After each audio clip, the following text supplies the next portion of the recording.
నేను ఇంట్లో ఒప్పించుకున్నాను. అమ్మ, మా హస్బెండ్ కావచ్చు, అమ్మ కావచ్చు, ఇంట్లో వాళ్ళు కావచ్చు, ఇది సినీ ఫీల్డ్, మనం ఇదే చేస్తామని గిరిగీసుకొని కూర్చుంటే ఎవరు మనకు చెప్పరు.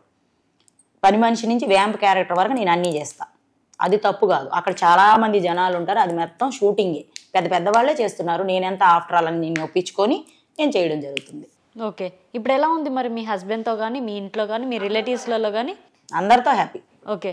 స్టార్టింగ్లో మీరు అన్నారు కదా మీకున్న బంధాలు మొత్తము క్లాష్ అయినాయని. సో అప్పుడు మీకు ఎగ్జాక్ట్లీగా మీరు ఫీల్ అయిన బాధ కానీ, మీ ఎమోషన్ కానీ చాలా ఉంటుందండి. సో అవన్నీ అప్పట్లో నిజంగా నేను చాలా బాధపడ్డాను. మా అమ్మగారు నువ్వే నాకు కొడుకుతో సమానం అమ్మ అని చెప్పి, ఇంటికి పెద్ద కూతురు నేనే. మా నాన్నగారికి హెల్త్ బాగాలేనప్పుడు నేను ఊరి నుంచి హైదరాబాద్కి తెచ్చేసా ఫ్యామిలీ మొత్తం, అమ్మ వాళ్ళని గట్ట. ఇక్కడ చాలా కష్టపడ్డాను, చాలా అవమానాలు ఎదుర్కొన్నాను. మా వాళ్ళందరూ కూడా అక్కడికి వెళ్ళింది అందుకేనా అంటే, వాళ్ళకి షూటింగ్ అని తెలియదు, పల్లెటూరులు కాబట్టి వైజాగే, కానీ చుట్టుపక్కల పక్క ఊర్లు ఉంటాయి కదా, అక్కడ వాళ్ళంతా మన వాళ్ళంతా ఏమంటారంటే షూటింగే అని తెలియదు వాళ్ళకి. అప్పుడు అది నిజంగానే మనం రొమాన్స్ చేసేస్తున్నామేమో, నిజంగానే వాళ్ళతోని సెక్సువల్గా వెళ్ళిపోతున్నామేమో అని మైండ్ థాట్స్ అన్నమాట వాళ్ళకి. సో వాళ్ళకి అందరికీ ఒక్కొక్కరికి చెప్పలేను నేను.